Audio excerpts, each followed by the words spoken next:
देखिए आज की शुरुआत हम कर रहे हैं एक्सप्लेनेशन, जो वेवफ्रंट ब्रेक करके हमने जो एक्सप्लेन किया था केवल कल लास्ट में ऐसा ही कुछ काम हुआ होगा ना, लास्ट में तो चल रहा था वो, है ना। तो मैंने फर्स्ट ऑर्डर सेकेंडरी मिनिमम को सेकेंडरी मैक्सिमम को एक्सप्लेन करवा दिया था। अब हम कर रहे हैं explanation of second order secondary maximum, और देखते हैं कि ये कैसे एक्सप्लेन हो। मान लो एग्जाम है 2 नंबर में यही काम आ जाए कि डिफ्रैक्शन का सेकंड ऑर्डर मैक्सिमम आप एक्सप्लेन कीजिए, बस यही काम आ जाए। तो कैसे करें इसको एक्सप्लेन? तरीका क्या होगा, एक पार्ट बनाते थे हम अनब्लॉक्ड वेवफ्रंट, है ना, उसका साइज कितना लेते थे? A। लेकिन जब बोर्ड एग्जाम में आए तो स्प्लिट जरूर दिखाना कि कहाँ पे ओपेक पार्ट है, कहाँ क्या है। जैसे मैं यूं दिखाऊं कि भाई ये बोर्ड है, ये पूरा बोर्ड है और बीच में एक होल है जिसका साइज कितना है? A। वहां से लाइट आगे निकल रही है। ये ब्लैक कलर एक वेवफ्रंट को दिखा रहा है कि भाई लाइट आगे जा रही है यहाँ से, है ना, समझ आ रहा है ये। इसके बाद सामने स्क्रीन है, सामने ये स्क्रीन है। स्क्रीन यहां से हम रखते थे कैपिटल D डिस्टेंस को, ये स्क्रीन। अब मुझे ये पता है कि सेकंड ऑर्डर मैक्सिमम कहां मिलेगा? एक ऐसे एंगल पे मिलेगा सेकंड ऑर्डर मैक्सिमम, एक ऐसे एंगल पे मिलेगा जाने दो इन वेव्स को पैरेलल चलेंगी, हमें पता है ना। किसी भी थीटा एंगल पे आप वेव्स ले रहे हैं। मैंने कहा कि this is the position of angular position of second order maximum, खैर ये ऊपर लिखा हुआ है। तो जब ये वेव्स यहां जाएंगी, अब कोई बच्चा अगर जैसे आज ही आया, वो सोच रहा हो कि यार ये यहाँ कैसे मिलेंगी, तो पता नहीं कहाँ जा रही है। तो आपको बता दूं कि यहाँ हम क्या यूज करते थे, लेंस यूज करते थे, और लेंस उसको अपने फोकस वाली जगह पे मिलवा देता है ना। तो ये मिल जाएगी, जैसे मिलेंगे आगे मिल जाएंगे। पांच रेफरेंस हम ऐसे दिखाया करते थे कि आप यहां से इस पे क्या डाल देंगे? परपेंडिकुलर। इससे आगे आगे जितनी ये लंबाई है उतनी ही ये लंबाई है ना। और इस पांच रेफरेंस को हम लिखते थे A sin थीटा। अब अगर सेकेंडरी मैक्सिमम है तो आपको कंडीशंस याद होनी चाहिए। सेकेंडरी मैक्सिमम अगर है तो A sin थीटा कितना निकल के आया था? 2n+1 और इंटू λ/2। देखो जिसको नहीं पता कोई दिक्कत ही नहीं है, पिछले 1-2 लेक्चर्स मैं वीडियो लेक्चर भेज रखे हैं, अगर नहीं हुए तो आप अटेंड कर सकते हैं घर से, है ना, ताकि क्लास तक पहुंचे यहाँ पे क्या चल रहा है। तो A sin थीटा बनेगा 2n+1 इंटू λ/2। n0 ले सकते हैं क्या डिफ्रैक्शन में? नहीं। अगर फर्स्ट ऑर्डर है तो n1 होगा, सेकंड ऑर्डर है तो n2। तो आपने n2 रखा तो जो पाथ डिफरेंस आया A sin थीटा कितना आया? 5λ/2। मतलब ये जो दूरी है ना, ये दूरी देखो, इससे आगे पैरेलल रेज बराबर चलेगी, बस ये इतनी एक्स्ट्रा ये वाली वेव चलेगी, है ना। अब सुनो, अगर यहाँ 5 आया है और आपको लॉजिकली एक्सप्लेन करना है, कल जब 3 आया था तो हमने वेवफ्रंट के कितने पार्ट किए थे? 3। आज 5 आया है तो आप क्या करेंगे? वेवफ्रंट के ना 5 इक्वल पार्ट कर दो। 1 2 3 4 5 हो गए। और 500 की जो लंबाई है, लंबाई 1/5 होगी, यानी कि ये जो लंबाई है कितनी होगी? A/5। फायदा क्या होगा इसका? 5 टुकड़े कर देगा। इसको मैं बोलता हूं वेव नंबर 1। और एक वेव में यहां से चलाऊं। आपको सबको पता है कि डिफ्रैक्शन में 2 सोर्स नहीं होते। कितने सोर्स होते हैं? इनफाइनाइट, है ना। तो ये जो वेव चलेगी इस सोर्स से, सेकेंडरी सोर्स होते हैं, इसको मैंने बोला वेव नंबर 2। 1 और 2 के बीच का अगर आपको पाथ डिफरेंस देखना हो तो यहां से एक परपेंडिकुलर डाल देंगे, आगे पूरी लंबाई सेम है, बस यही तो बचा है पाथ डिफरेंस। और कितना होगा? वो सिमिलर ट्रायंगल से निकलेगा। थोड़ा ध्यान दो, एक बड़ी ट्रायंगल है और एक ये छोटी ट्रायंगल है। क्या ये साइड और ये साइड पैरेलल है कि नहीं? एक तो बड़ी ट्रायंगल है और एक ये छोटी, पैरेलल दिख रही है। इसका मतलब सिमिलर है, क्योंकि एक एंगल 90, एक कॉमन। सिमिलर ट्रायंगल जब होती है तो साइड्स का रेशियो सेम होता है। ये बड़ी की साइड है, छोटी की A/5, यानी कि छोटी की हर एक साइड, बड़ी ट्रायंगल की हर एक साइड का 1/5। बड़ी ट्रायंगल ये इसकी साइड है, तो छोटी ट्रायंगल ये उसकी साइड कितनी? A/5 1/5। तो देखो बड़ी की लेंथ है 5λ/2, तो छोटी की लेंथ कितनी होगी? 1/5 कर दिया हमने, कल 1/3 किया था, 1/5 किया, कितना हो गया? यानी कि वेव नंबर 1 और वेव नंबर 2 जब जाके मिलेंगी तो उनमें पार्ट डिफरेंस कितना होगा? λ/2। दो वेव जब मिलती हैं, दो वेव, तो उसे बोलते हैं इंटरफेरेंस। और इंटरफेरेंस में हमने याद किया था कि अगर λ/2 पाथ डिफरेंस है तो डिस्ट्रक्टिव इंटरफेरेंस होगा, वो एक दूसरे को क्या कर देगी? Cancel out. समझ आया?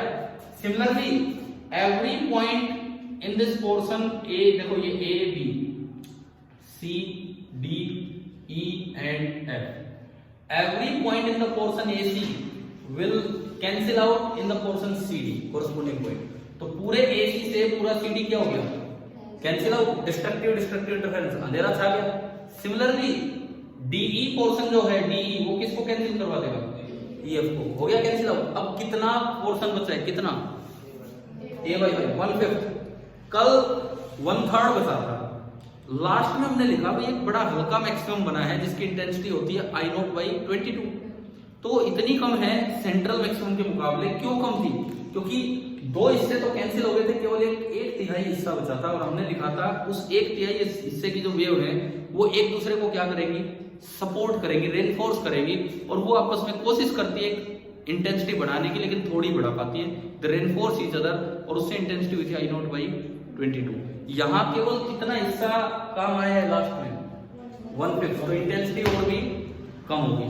अब आप ये बताओ इंटेंसिटी का जनरल फॉर्मूला क्या था सेकेंडरी मैक्सिमम पे? I0 into sine square alpha. आपको ध्यान है +-1 आया था? अरे किया था नहीं कल? आया था ना? और डिवाइडेड बाई 2 अल्फा आया था। कितना आया था? एक और बताइए तो। देखो यहां से मैंने 2 अल्फा निकाला, 2 अल्फा आया था 2π/λ into a sin theta. 2π/λ 2 alpha आया था 2π/λ इंटू a sin थीटा। ये कल किया हुआ काम है। लैम्डा से लैम्डा गया 2 से 2, कितना है? 2n+1 into pi. तो अल्फा कितना आ गया? 2n+1 upon π/2। तो नीचे अल्फा का स्क्वायर होता था, एक तो पाई का स्क्वायर, एक 2n+1 का स्क्वायर, और वो 4 है ना भाई? याद आ गया होगा, ये कल लिखा था हमने। तो ये intensity I 4I0 upon π² into 2n+1 का स्क्वायर। अब आप n/2 की बात करते हैं तो इंटेंसिटी कितनी होगी n/2 पे? π² को नियरली 10 बोल सकते हैं। ये कितना? 5 2 10, 10 और 11, समझ गए हो ना? ठीक है, तो ये 11 का स्क्वायर कितना? 121, और ऊपर क्या चल रहा है? 4। एक बार चेक जरूर कर दो, क्या यही बनना चाहिए कि कुछ और बनना चाहिए? कहाँ पे 25 क्या आएगा? अच्छा, sorry, n is equal to 2, 2 into 2 4, 4+1 5, 5 का स्क्वायर 20। हाँ ठीक है, इन्होंने सही बताया। ठीक है, अब ये देखो, इसको मैं लिख सकता हूँ I0 upon 250/4, that is nearly 60। और जब बिल्कुल ही π² ढंग से लिखते हो ना, ढंग से ही लिखते हो, तो ये नियरली आता है 61। ठीक है, तो ये इंटेंसिटी 22 से भी और कम होगी। वहां तो 22वां हिस्सा बचा रहा है, या 61वां हिस्सा बचा है। क्यों? वेव फ्रंट का केवल 5वां हिस्सा योगदान दे रहा है इस काम के लिए। फिर अगर आप पढ़ेंगे कि मैंने कल बोला था एक पेज पढ़ने के लिए, है ना, उसमें अंतिम लाइनों में लिखा हुआ है कि आगे 1/5 1/7। देखो अगर आप थर्ड ऑर्डर मैक्सिमम पे जाएंगे तो 7 λ/2 होगा, और 7 हिस्से करेंगे, एक हिस्सा एक को कैंसिल करेगा, एक को λ/2 6 हिस्से तो कैंसिल हो गए, केवल 1/7 पार्ट बचेगा, तो उसमें और भी कम। तो अब मैं यार मान के चलूं कि सिंगल स्लिट डिफ्रैक्शन कुछ हद तक आपको थ्योरेटिकली भी और न्यूमेरिकली भी ये समझ में आया है। ठीक है, क्लियर है यहाँ तक? ये कर लेना, अपने आप कर लेना, यहाँ से क्या नोट कर लेना। मैंने बोल तो दिया था कि अब लिख के कुछ देखना। देखो अब थोड़ा सा आगे चलते हैं इसमें। देखो नए बच्चे के लिए हो सकता है कम समझ में आए, क्योंकि जो 2-3 दिन से आ रहे हैं उनको ही समझ में आ जाए वो भी काफी है। देखो टॉपिक इतना सीधा नहीं है, पिछले लेक्चर के बिना अगला लेक्चर समझना थोड़ा मुश्किल हो जाता है, लेकिन आप ये अटेंड करके पिछला अटेंड करोगे तो कुछ चीजें क्लियर हो जाएंगी क्या चल रहा है।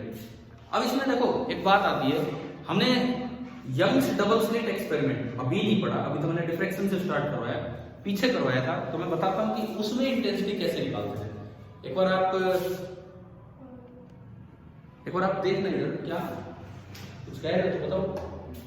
क्योंकि YDSC उसमें क्या होता था, मैंने एक चीज बताई थी आपको, जहां काउंटेबल नंबर ऑफ सोर्सेज हो, 2 सोर्स 3 सोर्स, वहां इंटरफेरेंस बोलते हैं कि डिफ्रैक्शन, इंटरफेरेंस। और जहां इनफाइनाइट सोर्सेज हो वहां डिफ्रैक्शन, जिनकी वेव्स को मिलवाना है ना।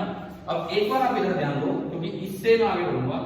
ये एक एक्सपेरिमेंट है जो इंटरफेरेंस वाले लेक्चर्स में है। यंग्स थॉमस यंग ने 1801 में एक्सपेरिमेंट किया था, यंग्स डबल स्लिट एक्सपेरिमेंट। तो इसमें क्या है देखिए, गिनती के 2 सोर्स हैं, गिनती के, एक पॉइंट सोर्स ये है S1 और एक पॉइंट सोर्स ये है S2, है ना। किसी भी जगह स्क्रीन पे आप इनकी वेव्स को मिलवाते हैं, किसी भी जगह, उसमें कोई वो पैरेलल चलने वाली कोई कंडीशन नहीं है इंटरफेरेंस की तरह, फ्रंट ऑफ डिफ्रैक्शन की तरह।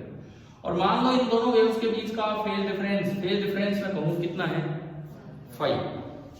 तो हम ऐसे करते थे कि भाई पहली वेव का एम्पलीट्यूड माना मैंने A1 और दूसरी वेव का एम्पलीट्यूड माना A2। वो एम्पलीट्यूड डिपेंड करता है स्लिट के साइज पे, एम्पलीट्यूड केवल और केवल स्लिट के साइज पे डिपेंड करता है।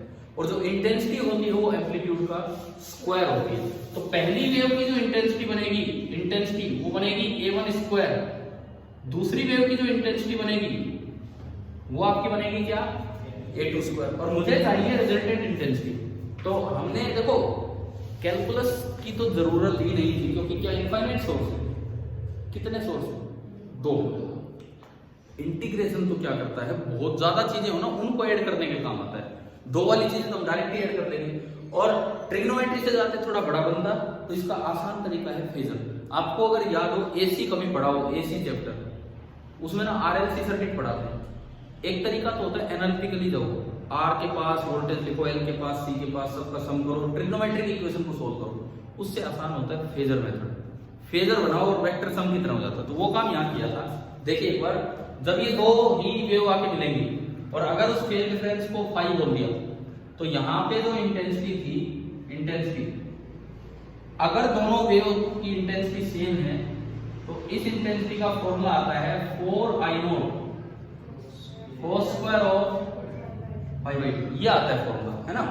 I0 तब है जब ये भी मान लो A है, A0 है, और ये भी कितना है, A0। तो इस इंटेंसिटी को भी I0 बोल दिया, A0 स्क्वायर, इस इंटेंसिटी को भी I0 बोल दिया, A0 स्क्वायर, और रिजल्टेंट इंटेंसिटी आई। ये कैसे आया, ये एक्सप्रेशन कैसे आया I का, उसका तरीका क्या होता है सुनो। सबसे पहले आपने एक का एम्पलीट्यूड दिखाया A0 सीधा, दूसरे का एम्पलीट्यूड कितना फेज आगे, 5। देखो मैं फेजर बना रहा हूं, जो AC में पढ़ाया था। फेजर वेक्टोरियल रिप्रेजेंटेशन होता है वेव का। एक वेव को आप वेक्टर की तरह दिखा दो, जितना वेव का एम्पलीट्यूड है उतना वेक्टर का मैग्नीट्यूड, जितना वेव का एम्पलीट्यूड है उतना उस वेक्टर का मैग्नीट्यूड बनाते हैं, ठीक है। तो एक का इसका एम्पलीट्यूड कितना बोला हमने, A0, जो स्लिट साइज पे डिपेंड करेगा। तो वेक्टर पहला बनाया जिसका मैग्नीट्यूड A0, दूसरा भी I0, लेकिन फेज डिफरेंस कितना है, 5। तो आप फाई एंगल पे दूसरा वेक्टर बनाओ, फाई एंगल पे। इससे फर्क नहीं पड़ता आप सेम ऑर्डर में रख रहे हो या अपोजिट ऑर्डर में। देखो अगर आपने अपोजिट ऑर्डर में रखा तो रिजल्टेंट ऐसे आएगा, और इन केस अगर आप सेम ऑर्डर में रखते हो तो ये पहला A0 और दूसरा कितने एंगल पे, आगे दिखा देंगे कितने एंगल पे, 5, और ये भी A0। अब देखो रिजल्टेंट क्या बनेगा। अगर इसमें कहूं तो पैरेललोग्राम लो और ये रिजल्टेंट ये A, और इसमें कहूं तो ट्रायंगल लो और ये रिजल्टेंट ये क्या होगा हमारा A। समझ आ रहा है।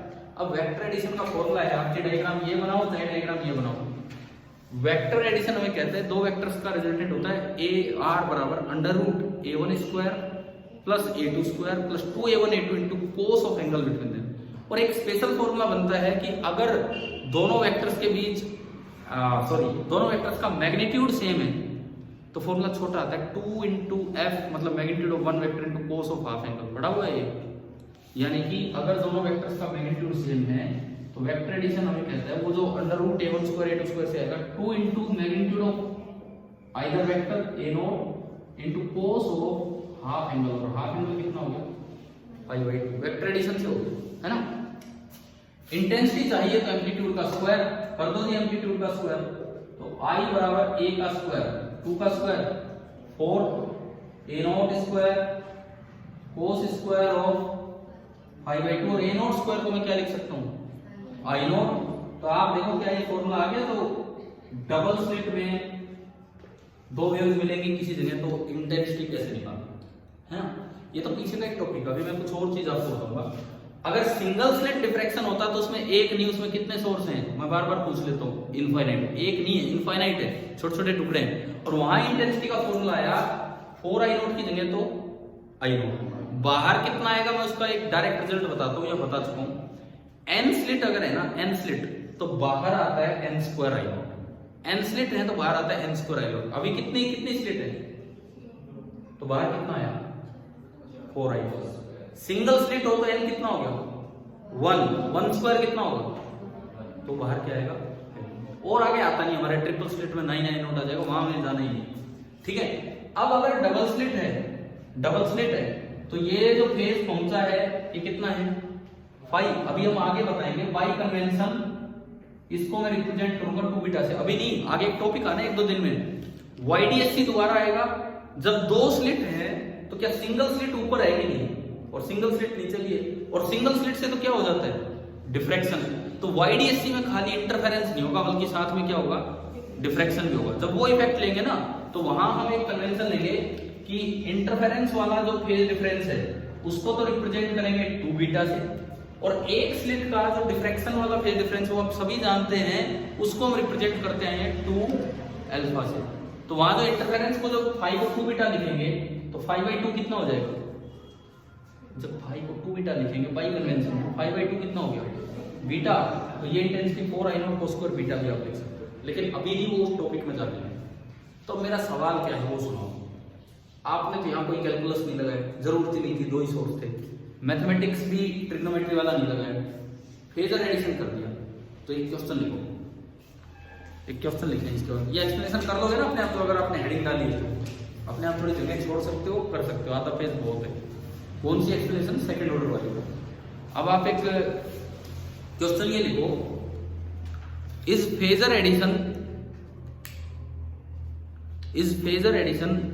applicable in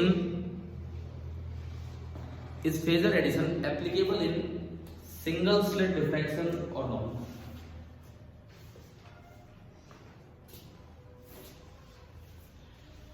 Applicable in single slit diffraction or not? क्या phasor addition single slit diffraction में एप्लीकेबल है या नहीं? आंसर तो लिख दो यस। लेकिन फिर बात यह है वहां कैसे लगाए यार, वहां तो 2 हो तो वेव ही नहीं है, वहां वेव कितनी है इनफाइनाइट। इनफाइनाइट वेव में कैसे लगाए। और अगर फेजर एडिशन एप्लीकेबल है तो वहां से भी फिर फॉर्मूला आना चाहिए। कौन सा फॉर्मूला I बराबर I0 इनटू बोलो sin square alpha upon alpha square, है ना।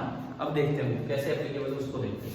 ये मैं हटा रहा हूं, किसी को नोट करना हो बाई चांस अगर आपके पास ना हो, वैसे तो YDSC फिर पढ़ाएंगे आपको, पीछे पढ़ा रखे हैं मैंने पुराने लेक्चर्स में, वीडियो लेक्चर्स में, है ना। तरीका तो आ गया ना समझ क्या है। ठीक है। अभी देखो आप सिंगल स्लिट में कैसे एप्लीकेबल है वो देखते हैं। और ध्यान पूरा इधर ही रखना, थोड़ा भी ध्यान हटाओगे फिर दोबारा गड़बड़ होगी। ये है अनब्लॉक्ड वेवफ्रंट, थोड़ा मैं बड़ा बना रहा हूं, इतना बड़ा है नहीं। ये अनब्लॉक्ड वेवफ्रंट है जिसका साइज मैंने कितना मान लिया 1। ठीक है, इसका साइज हमने माना 1। सामने ये स्क्रीन है, किसी भी जगह आप नेट इंटेंसिटी दिखा रहे हो, नेट इंटेंसिटी। एक वेव यहां से चल के आई, एक वेव यहां से चल के आई। पहली और आखिरी वेव के बीच का आपने पार्ट डिफरेंस निकाला, एक ही तो तरीका है कि आपने क्या डाला यहां से परपेंडिकुलर, और ये दूरी आपने देख ली। आप इस जगह देख रहे हो ऐसा पॉइंट जहां का एंगुलर पोजीशन क्या है थीटा। तो ये पार्ट डिफरेंस हम बना ही रहे बार बार, कितना है a sin थीटा। लेकिन यूं बताओ ये वेव और ये वेव, इन दोनों के बीच का फेज डिफरेंस हम किससे रिप्रेजेंट कर रहे हैं 2 अल्फा से। 2 अल्फा से मतलब 2 अल्फा की वैल्यू है 2 pi by lambda into a sin theta. अब देखो फेजर मेथड कैसे एप्लीकेबल है। कितनी वेव आई है यहां, कितनी वेव आई है, घबराओ मत, वो एक ही जवाब है इनफाइनाइट। तो मुझे इनफाइनाइट वेव्स का फेजर सम करना होगा।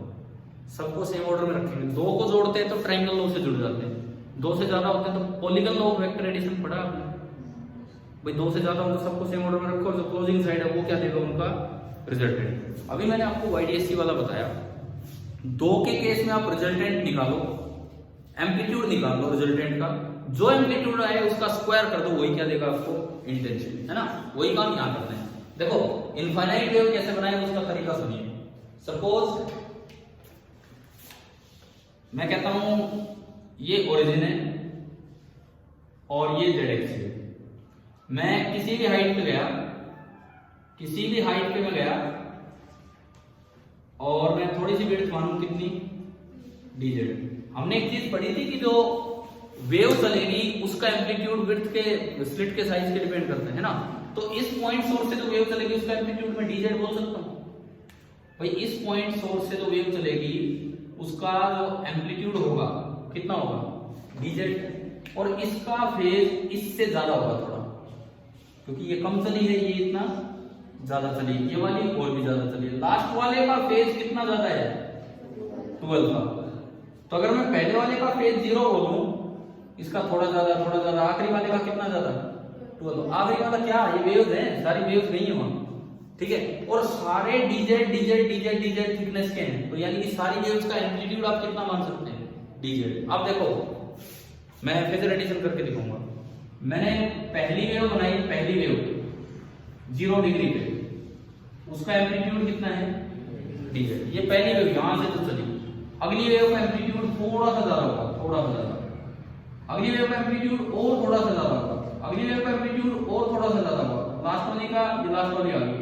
अब पहली और लास्ट वाली वेव में फेज डिफरेंस कितना है 12 का। इसका मतलब ये है कि ये जो आपने पहली वेव की लाइन बनाई थी 0 पे, और ये जो आपने आखिरी वेव की लाइन बनाई है, इन दोनों के बीच का एंगल बढ़ते बढ़ते कितना हो चुका है 12। आप बताओ क्या फेजर डायग्राम बनाना आ रहा है ना। तो जो रिजल्टेंट होगा वो तो यही होगा पॉलीगन लॉ से भाई, सीधा जोड़ दो, ये आपका रिजल्टेंट होगा एम्पलीट्यूड ए। और जो इंटेंसिटी मुझे चाहिए यहाँ इंटेंसिटी, उसको मैं क्या लिख सकता हूँ ए स्क्वायर। अच्छा जो स्लिट से इंटेंसिटी चली है वो आई नोट है, तो मैं आई नोट को लिख सकता हूँ ए स्क्वायर, क्योंकि स्लिट का साइज कितना है, एक स्लिट से जो मेन इंटेंसिटी चली है, एक स्लिट से, जैसे YDSC में करते थे, ऊपर से इंटेंसिटी आई नोट, नीचे से आई नोट, दोनों सेम तब होंगे जब स्लिट का साइज क्या हो, सेम हो। तो अगर स्लिट का साइज ए है तो यहां से जो इंटेंसिटी चलेगी वो इंटेंसिटी कितनी है, जो एम्पलीट्यूड चलेगा वो ए है, और जो इंटेंसिटी चलेगी वो कितनी चलेगी ए स्क्वायर। इसका यूज होगा भी आगे। अब आओ आप थोड़ा सा ए निकालने की तरफ मदद करो हमारी, कि ए कैसे निकालें। ज्योमेट्री, छोटी सी ज्योमेट्री लगानी, बस ए कैसे निकालें। देखो तरीका सुनो। मान लो मैंने dz पे एक नॉर्मल बनाया, ध्यान से देखना, dz पे मैंने एक नॉर्मल बनाया। अगर मैं एक लाइन को 30 डिग्री से घुमा दूं तो उस पे कोई नॉर्मल है क्या, वो भी 30 डिग्री से घूम जाएगा कि नहीं, बताओ। देखो ये सीधी सी बात है, ये मैंने दो लाइनें बनाई, एक ये और एक ये। मैं इस लाइन को 30 डिग्री से घुमा रहा हूं तो नॉर्मल भी कितना घूमेगा 30 डिग्री घूमेगा। तो आपने इस लाइन को 2 अल्फा से घुमा दिया, यानी कि वहां जाते जाते भी जो नॉर्मल है वो भी कितने एंगल से घूम चुका होगा 2 अल्फा से। यानी कि अगर ये एंगल 2 अल्फा है तो ये एंगल भी कितना होगा 2 अल्फा।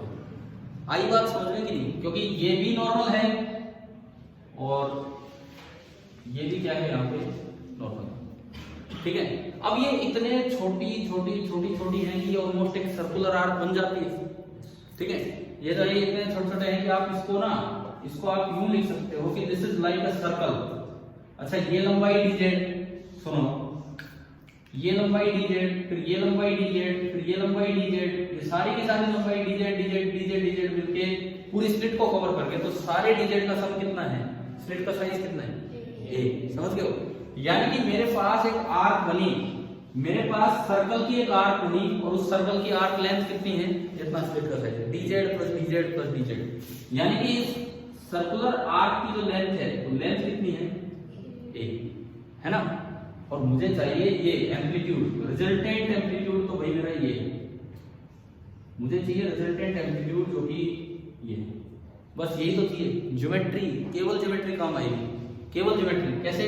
देखो यहां से नॉर्मल डाला और यहां से नॉर्मल डाला, क्या ये सर्कल के सेंटर में जाके मिलेंगे कि यही तो होगा सर्कल का सेंटर। ये आर्क है तो परपेंडिकुलर ही तो रेडियस होता है, परपेंडिकुलर डालोगे आर्क पे तो रेडियस ही तो होता है, तो दोनों जहां जाके मिले वो सर्कल का क्या बना?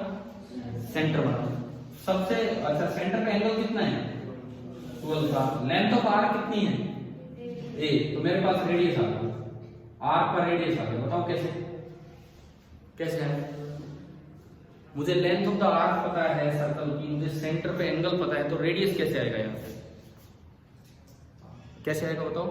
Length of the arc is equal to radius into central angle होता है कि नहीं होता है? बताओ। अरे अगर सेंटर पे एंगल 2 पाई हो, आर रेडियस हो, तो लेंथ ऑफ आर्क कितनी हो जाती है? 2 पाई आर होती है कि नहीं, जिसको आप सर्कमफेरेंस बोलते हैं। समझ गए हो ना? तो यहां अगर आपको फॉर्मूला लगाएंगे length of the arc a is equal to radius r into central angle, तो मेरे पास रेडियस आया कि नहीं आया? A upon 12। बताओ रेडियस आ गया। अब उसके बाद मुझे तो बस ये चाहिए कैपिटल ए, तो मैं क्या करूंगा? यहां से परपेंडिकुलर डाल दूंगा, ये दो बराबर हिस्सों में तोड़े गए परपेंडिकुलर। कोड पे सेंटर से आपने परपेंडिकुलर डाला है तो बाइसेक्ट करता है उसको, यानी कि अगर पूरा ए था तो इधर वाला कितना हो गया? a/2, वो भी a/2। अब आप इस राइट एंगल ट्रायंगल में हो, ये पूरा 12 था, तो ये कितना साइन अल्फा कितना होगा? इस राइट एंगल ट्रायंगल में साइन अल्फा, इस राइट एंगल ट्रायंगल में साइन अल्फा कितना होगा? नहीं दिख रहा है। साइन अल्फा कितना होगा इस right angle triangle? Perpendicular a/2 upon r hypotenuse. तो मुझे a चाहिए था, a कितना आ गया? 2r sine alpha. r ये बैठा है यहां कहीं, रख दें इसमें, तो a कितना आ गया? 2 into a upon 2 alpha sine alpha. 2 से 2 गया, a आ गया capital A into sine alpha upon alpha. अब देखो इंटेंसिटी कैसे निकालते हैं? इंटेंसिटी A का स्क्वायर। तो अगर मैं नेट इंटेंसिटी लिखूं, अब तो समझ में आ रहा है ना क्या है? तो अब अगर मैं वहां से लिखूं I बराबर A स्क्वायर, तो A का आपने स्क्वायर किया तो A square into sine square alpha upon alpha square. और A स्क्वायर को मैं क्या लिख सकता हूं? जो मेन इंटेंसिटी चली आई नोट। तो आप बताओ क्या फेजर मेथड एप्लीकेबल हो गया है कि नहीं सिंगल स्लिट डिफ्लेक्शन? मतलब जो YDSC है वही है, उसमें 2 वे है, इसमें इनफाइनाइट है। वही तरीका से वहां तो पैरेललोग्राम लो लगा दिया, ट्रायंगल लो, यहां पॉलीगन लो। और बल्कि मैं कहूं तो कैलकुलस मेथड से आसान ये है कि नहीं? बताओ अगर इंटेंसिटी कहीं करनी पड़ जाए, लॉजिकल एक्सप्रेशन एक अलग चीज है, लेकिन इंटेंसिटी का फॉर्मूला लिखना पड़ जाए, कैलकुलस आसान है कि ये मेथड आसान है? ये वाला आसान, तो अब एक मेथड तैयार करो। ठीक है, ऐसे कभी नहीं आएगा तो आपको स्पेशली कहें कि कैलकुलस से ही करो, ऐसे करो, क्योंकि कैलकुलस में मेडिकल वाले बच्चों को लगता है कि बड़ा मुश्किल है, तो आप इससे कर लीजिए, नोट कर लीजिए।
ये प्रूफ इसलिए जरूरी हो जाता है कि इनसे ही ये टॉपिक समझ आता है क्या चल रहा है। खाली फॉर्मूला रट के बैठे आखिर तक नहीं बता रहे कहाँ गए।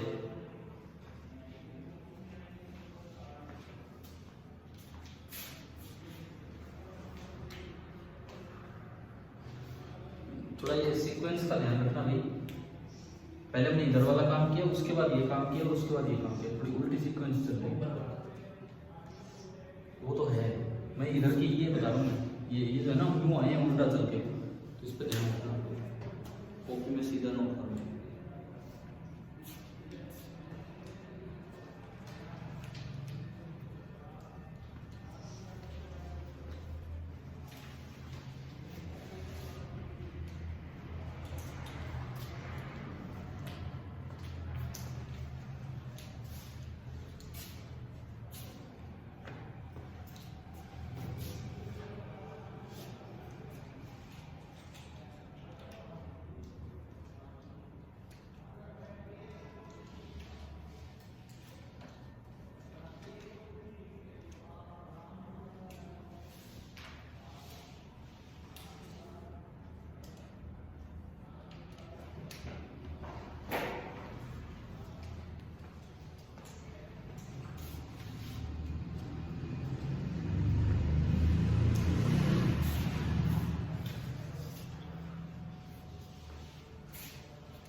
क्या ये तो बता दो, समझ आ गया ढंग से ये वाला आंसर टॉपिक अभी लिया है।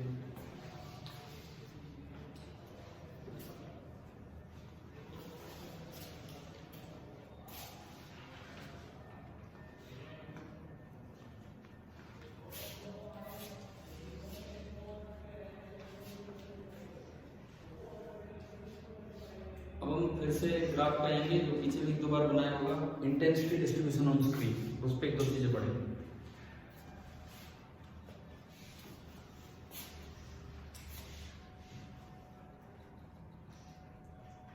मिटा दो, हो गया ना? कोई नहीं, कोई करो करो जल्दी करो।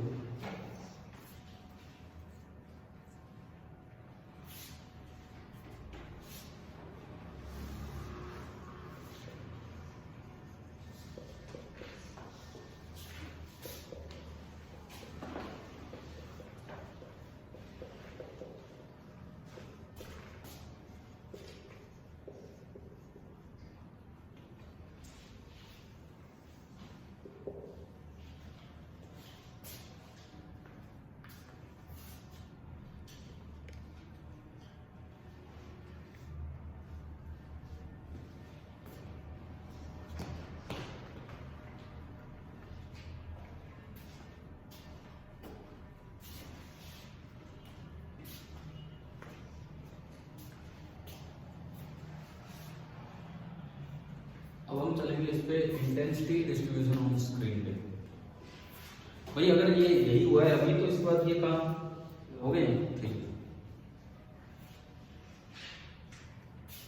अरे किसी का कुछ मिस हो जाए यार, ये वीडियो लेक्चर आ जाएगा शाम तक, इसमें देख लिया करो वहां जाके, है ना, कितना पीछे का बचा है इसमें देख लिया करो, कोई भी लिखना भी मिस हो जाए।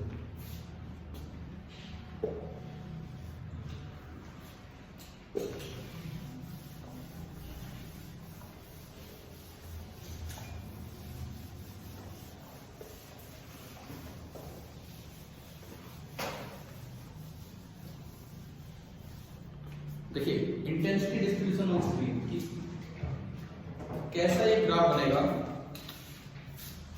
शायद पहले भी हमने बनाया हो, एक बार फिर हम देख रहे हैं। यहां मैं ले रहा हूं इंटेंसिटी,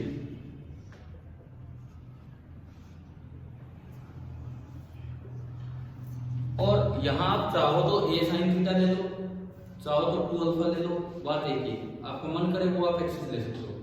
पहली बात, ग्राफ की शेप कैसी होगी, सेंटर पे इंटेंसिटी कितनी, आई नोट, इसके दोनों साइड सबसे पहले क्या मिलेंगे हमें, मिनिमम मिलेंगे, एक इधर और एक इधर, सिमेट्रिक सा, है ना। उसके बाद अगले मैक्सिमम की इंटेंसिटी कितनी होगी, आई नोट बाई 22। अगले मैक्सिमम की जो इंटेंसिटी है वो आपकी होगी केवल और केवल I0/22। उसके बाद जो फिर मिनिमम आएगा, फिर जो अगला मैक्सिमम मिलेगा उसकी इंटेंसिटी क्या होगी I0/61।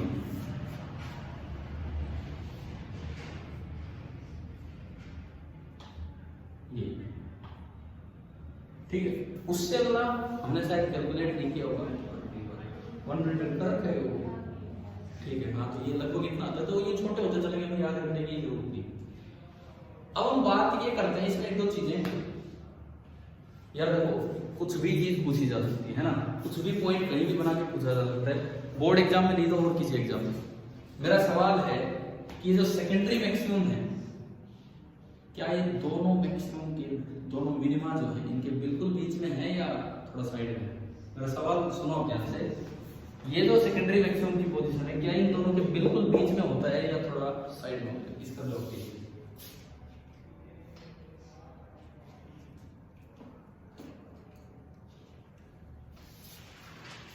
भाई देखो, ये एक्सिस आपका मन करे वो लो। सपोज मैंने एक्सिस ले लिया अल्फा, मैं a sin थीटा भी ले सकता था, मैं 2 अल्फा भी ले सकता था, मैंने वो एक्सिस क्या बोल दिया? Only alpha. अब आप मुझे ये बताना, ध्यान से बताना, मैंने अल्फा एक्सिस बोला है। सेंट्रल मैक्सिमम वहां होता है जहां a sin थीटा कितना होता है? 0, यानी कि 2 अल्फा 0, यानी कि अल्फा भी कितना होगा? 0, ठीक है। फर्स्ट मिनिमम कहां आता है? जहां a sin थीटा कितना होता है? बोलो बोलो, लैम्डा। आप यार बोलते क्यों नहीं? इतनी देर में तो आना चाहिए ना। a sin थीटा होता है लैम्डा। अगर a sin थीटा लैम्डा होगा तो 2 अल्फा कितना होगा? 2 pi by lambda into a sin theta. मुझे लगता है मेरे दिमाग में चल रहा है बस। अरे ध्यान से सुनो, रिजल्ट्स तो याद करो। एक बार फिर सुन लो। सेंट्रल मैक्सिमम वहां होता है जहां a sin थीटा कितना होता है? 0। मिनिमा वहां होते हैं जहां a sin थीटा कितने होते हैं? लैम्डा या 2 लैम्डा या 3 लैम्डा, मतलब n lambda.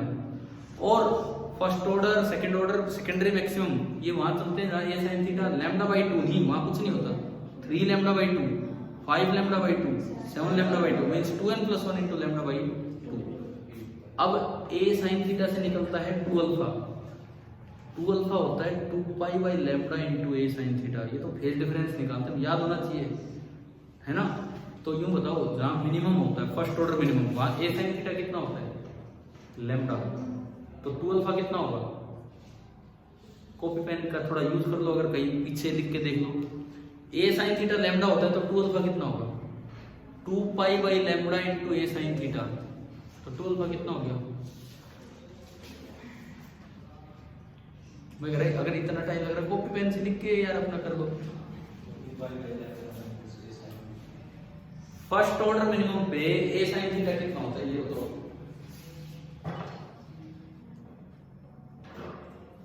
First order minimum पे a sin थीटा कितना होता है? लैम्डा। ये याद नहीं है क्या आज तक रिजल्ट? हाँ, फर्स्ट वाला, फिर अगला, फिर दूसरा, ये ऑर्डर यही मतलब होता है, ठीक है ना। फर्स्ट ऑर्डर मिनिमम पे a sin थीटा कितना होता है? लैम्डा। तो 2 अल्फा कितना हो गया? 2 pi by lambda into a sin theta. तो बताओ ना 2 अल्फा कितना होगा? 2 पाई, लैम्डा से लैम्डा कट गया, तो अल्फा कितना हो गया? भगवान, मैं लिखूंगा यार इतनी देर में। तो फर्स्ट ऑर्डर मिनिमम पे a sin थीटा होता है लैम्डा, 2 अल्फा होता है 2 pi by lambda into a sin theta. और a sin थीटा कितना है यहाँ? तो अल्फा कितना आ गया? पाई। यानी कि फर्स्ट ऑर्डर मिनिमम पे आपका अल्फा कितना होगा? पाई। ये पूछ रहा हूँ मैं इतनी देर से, यही बता रहे, ठीक है। अब बताओ सेकेंड ऑर्डर मिनिमम पे अल्फा कितना होगा? 2 पाई। a sin थीटा होगा, बिल्कुल सही, a sin थीटा होगा 2 लैम्डा। a sin थीटा होगा 2 लैम्डा। तो 2 अल्फा होगा 2 pi by lambda into 2 lambda, 4 pi. 2 alpha 4 पाई, तो अल्फा कितना हो गया? 2 पाई। समझ आया? तो यहां पे ये हो गया 2 पाई। अब मैं बात करता हूं फर्स्ट ऑर्डर मैक्सिमम की।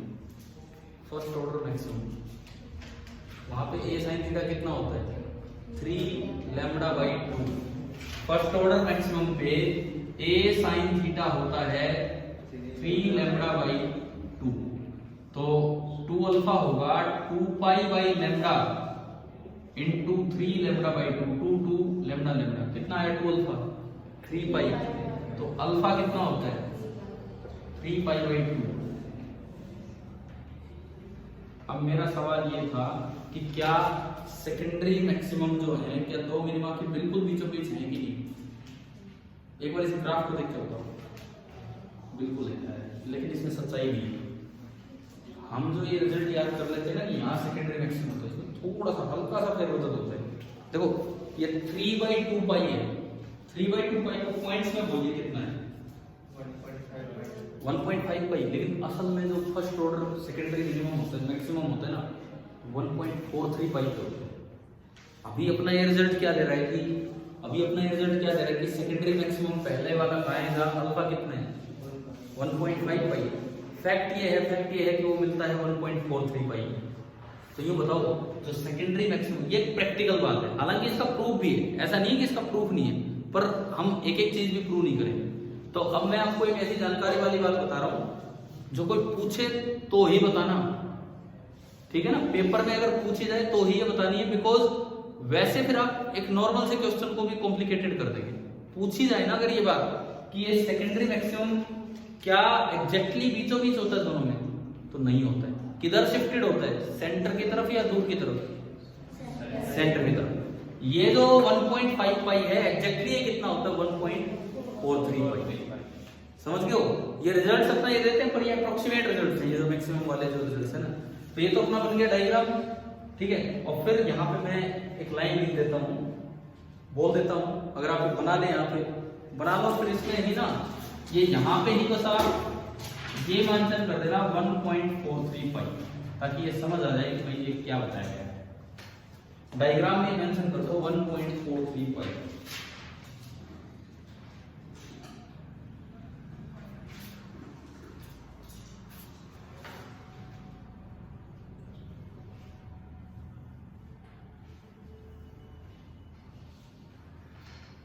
देखो जी मैंने 2 तक बता दिया आपको, अगले का बिल्कुल बीच बताना, बिल्कुल बीच कहाँ है 2 पाई और 3 पाई का बिल्कुल बीच कहाँ है 2.5 पाई, लेकिन अगला मैक्सिमम कहाँ होता है दिख रहा है 2.46 पाई, यानी कि वो भी किधर शिफ्टेड है थोड़ा सा सेंटर की तरफ। तो ग्राफ में ये चीज आप मेंशन कीजिए।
मैं थोड़ा सा ये नीचे बड़ा लिख के दिखा देता हूँ क्या लिख रहा हूँ। 1.5 पाई ये जो होता है एग्जैक्टली 2.46 पाई है, ना कि 2.5 पाई।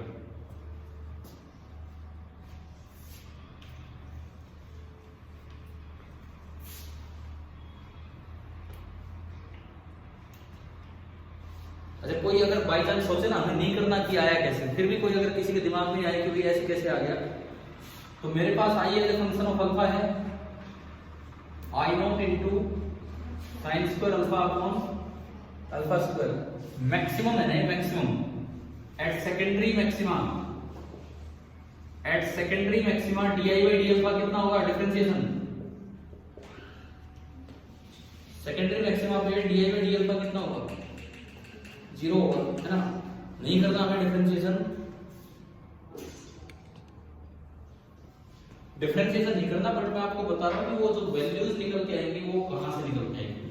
जब आप इसको अगर करेंगे, जो कि हमें करना नहीं है, तो ये इक्वेशन आ जाती है tan अल्फा बराबर अल्फा। और जब इसको सोल्व किया जाता है, नहीं करेंगे सोल्व, जब इसको सोल्व किया जाता है तो अल्फा निकल के आता है 1.43 पाई, 2.46 पाई, ना कि 1.5 पाई, 2.5 पाई। मतलब वो रिजल्ट अप्रोक्सीमेट रिजल्ट है, एग्जैक्टली बीच में नहीं है।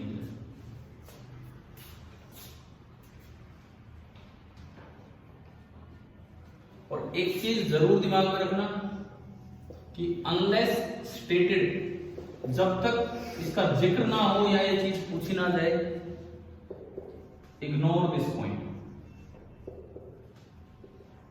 जब तक पूछा ना जाए इस पॉइंट को इग्नोर करना है, क्योंकि न्यूमेरिकल आते हैं भाई सिंपल। वो पूछेगा कि फर्स्ट ऑर्डर सेकेंडरी मैक्सिमम की पोजीशन बताओ, तो उसके लिए आप अल्फा 1.43 पाई नहीं लेंगे, हम 1.5 पाई लेंगे, यानी कि 2 अल्फा 3 पाई लेंगे। समझ गए ना? अगर पूछे कि सेकंड ऑर्डर की पोजीशन बताओ, तो उसके लिए मतलब ये ना लिख के क्या लिखेंगे 2.5 पाई। स्पेशली ही कोई ऐसा ऑब्जेक्टिव बना दिया जाए या कहीं ऐसा पॉइंट पूछा जाए, जैसे चार थ्योरेटिकल पॉइंट दे दिए ऑप्शन, हाँ तो आपको ध्यान रखना है। और अक्सर ये बात नहीं पता होती बच्चों को, फिर वो गलती कर लेते हैं। आया नहीं है पॉइंट, आया नहीं अब तक मैं बताऊं, लेकिन आने को कुछ भी आ सकता है। तो मैंने इसीलिए लिख दिया कि जब तक ना पूछे ऐसा कुछ भी, इस चीज को क्या करना है, इग्नोर करना है इसको। और ये आएगा कैसे, ये भी मैंने आपको तरीका बता दिया कि कैसे ये चीज आती है।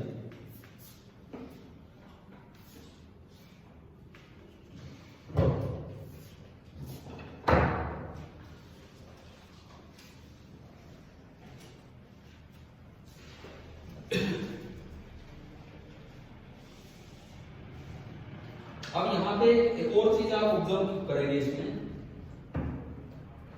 कि हम ये कहते हैं कि डिफ्रैक्शन में लाइट बहुत दूर तक फैलेगी, बहुत दूर तक नहीं, ज्यादातर लाइट बस यहां से यहां तक है, यहां तक बस। इसके बाद आप देखोगे तो मैक्सिमम ही फालतू के हैं।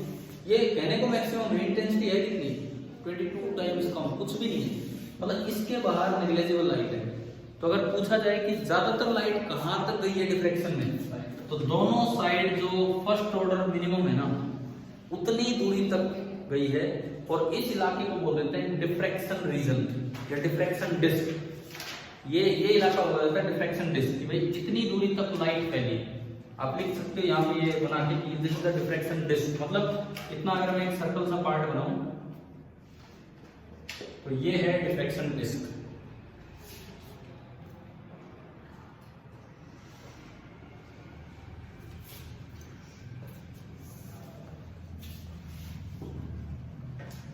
और न्यूमेरिकल इस पे आते हैं, डिफ्रैक्शन डिस्क की विड्थ बताओ, डिफ्रैक्शन डिस्क की एंगुलर विड्थ बताओ। तो मैं अगला काम वो करूंगा, नेक्स्ट जो काम पर लेंगे ये काम भी। डिफ्रैक्शन डिस्क के अंदर ही ज्यादातर लाइट है, बाकी लाइट तो इधर उधर रहेगी, है ना। तो नेक्स्ट हेडिंग आप डालें, भाई ये बताओ ढंग से आ रहा है समझ, इंटेंसिटी और ये सब क्या चल रहा है। नेक्स्ट हेडिंग आप डालें width of diffraction disc.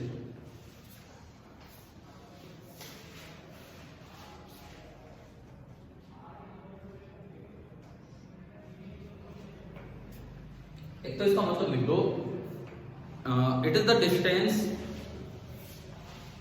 Width of diffraction disc क्या है ये लिख दीजिए, it is the distance between the two two first order secondary minima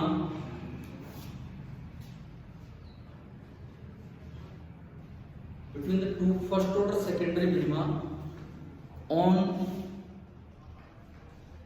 किसके इधर उधर है, सेंट्रल मैक्सिमम के, on either side of central maximum, on either side of central maximum. अब हम इसकी विड्थ की बात करेंगे, ये विड्थ कितना, भाई मैं ये ग्राफ बता रहा हूं, है ना, मैं स्क्रीन दिखा रहा हूं इस तरह से। वो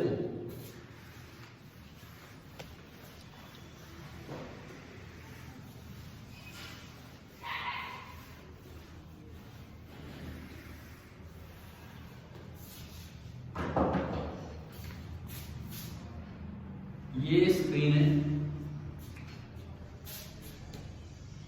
ये स्लिट है, ए विड्थ की, ए क्या इतना बड़ा है जितना हम दिखा रहे हैं, ए तो बहुत छोटा है यार, तभी होगा डिफ्रैक्शन, है ना। पर हम समझे कैसे उसको, ये तो वेवलेंथ ऑफ लाइट के कंपेरेबल है। अब देखो हम इस लाइन से बताते हैं पोजीशन, ये तो पॉइंट क्या है, सेंट्रल मैक्सिमम। अब एक फर्स्ट ऑर्डर मिनिमम नीचे होगा, फर्स्ट ऑर्डर मिनिमम, इसको सेकेंडरी मिनिमम भी बोल सकते हैं साइडों में, बाकी कोई जरूरत नहीं है, वो मैक्सिमम में ज्यादा बोला जाता है। और एक फर्स्ट ऑर्डर मिनिमम ऊपर होगा, ठीक है।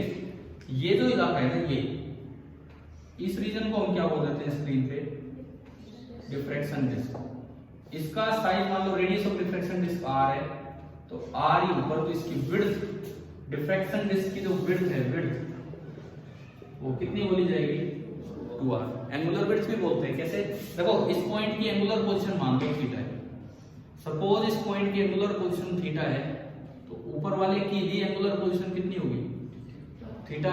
तो विड्थ तो है 2r, और अगर आप एंगुलर विड्थ की बात करें 2 थीटा। अब थीटा कैसे आएगा, आया पड़ा है थीटा, आया पड़ा है कैसे भाई, ये फर्स्ट ऑर्डर मिनिमम है, तो यहाँ a sin थीटा कितना होगा,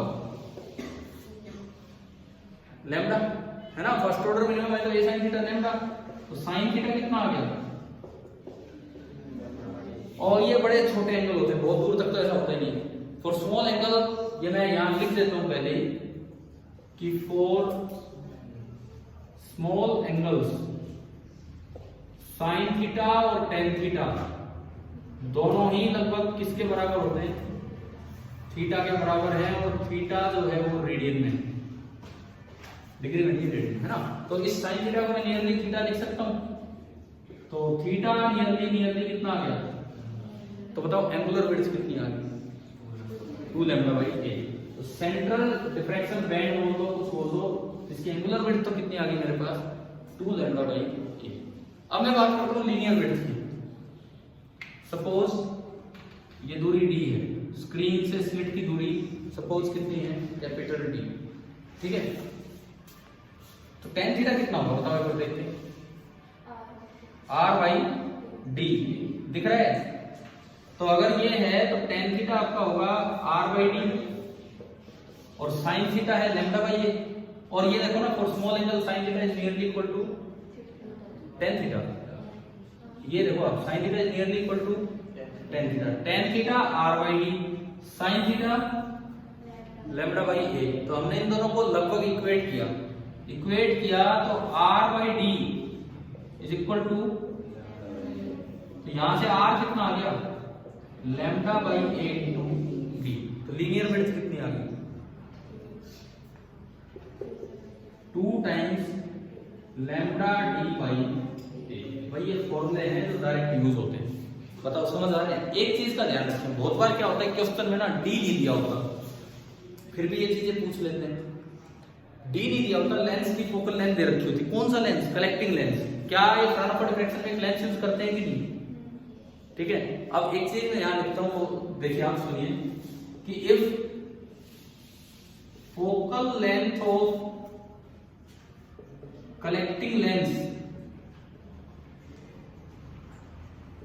इज गिवन, और वो दे रखी है f, and d is not given, और आपको जरूरत पड़ रही है d की, तो आप एज्यूम करेंगे कि वो जो लेंस है ना बिल्कुल स्लिट के टच कर रखा है। अगर लेंस बिल्कुल स्लिट के टच कर रखा है तो स्क्रीन लेंस से कितनी दूर होती है f, और लेंस स्लिट के टच हो रहा है, तो d को भी आप नियरली कितना कर देंगे f।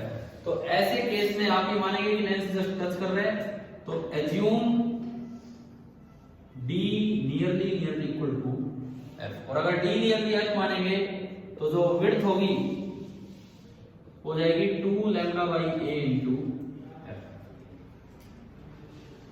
हाँ जी भाई बताओ, ये कुछ बातें समझ आई कि नहीं?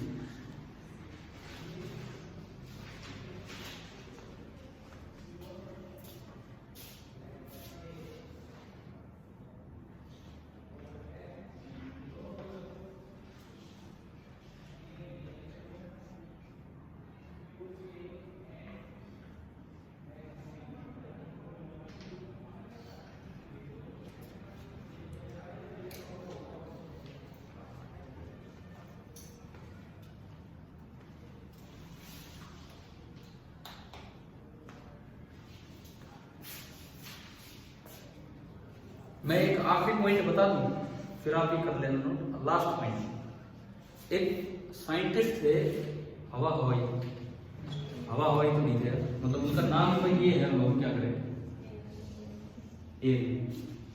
एक साइंटिस्ट थे एरी, उन्होंने ये बताया था कि अगर स्लिट का अपर्चर सर्कुलर है, अगर स्लिट का अपर्चर सर्कुलर है, मतलब उसका जो साइज है वो शेप उसकी सर्कुलर है, तो ये जो डिफ्रैक्शन इसका साइज है थोड़ा सा ज्यादा होता है। अभी फिलहाल इसका साइज कितना आ रहा है, 2 लैम्डा f बाई a। एरी ने बताया था कि एक एक्स्ट्रा फैक्टर मल्टीप्लाई हो जाता है 1.2। ठीक है, आप कोई नहीं, आप लिख लो, मैं यहाँ पे फिर बताता हूँ, लिखो, लेकिन पहले जल्दी नोट कीजिए।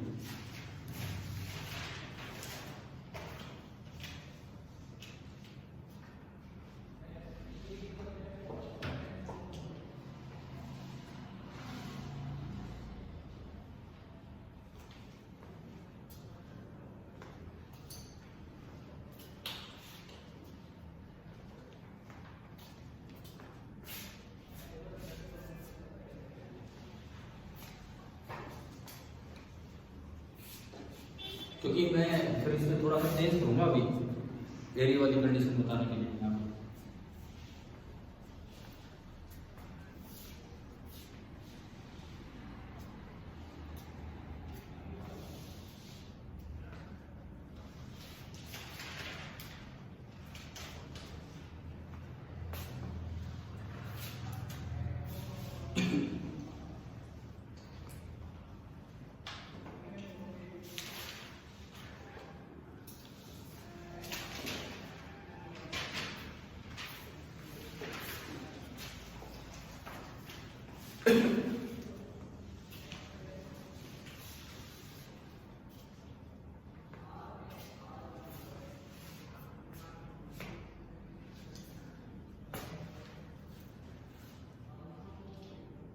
ये मतलब ना अभी ये एरी वाला है, या तो इसमें बता दूं अभी आपको।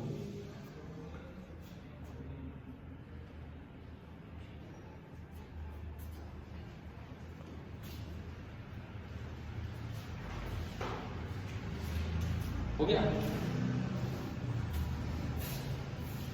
तो अगली हेडिंग ये डालना, Fraunhofer diffraction at a circular aperture.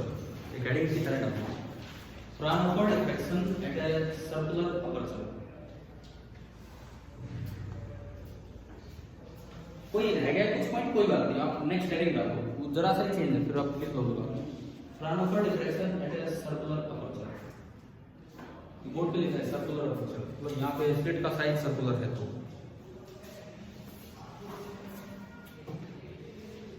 इसमें क्या है, देखो ये जो होल है ना, होल, एक तो इसका साइज कैसा है, सर्कुलर। दूसरी बात, कंडीशन में थोड़ा सा चेंज होगा, जो ए साइन थीटा है वो लैम्डा नहीं, थोड़ा और आगे मिलता है, थोड़ा और नीचे मिलता है, और ये कितना हो जाता है 1.22 लैम्डा। और ये सब बताने वाला कौन है, साइंटिस्ट का नाम एरी था। इसलिए अब सुनो, तो यहाँ से साइन थीटा भी आ गया कितना 1.22 लैम्डा बाई ए, तो थीटा भी नियरली कितना आ गया 1.22 लैम्डा बाई ए।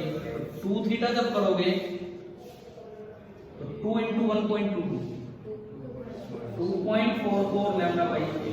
अच्छा, जब आप इस पे आओगे tan थीटा तो वही है nearly r by D, tan theta और sin थीटा को जब इक्वेट करेंगे तो r by D is equal to 1.22 lambda by A, और यहां से आ गया 1.22 लैम्डा डी बाई ए। और जब आप विड्थ लिखोगे तो 1.22 का डबल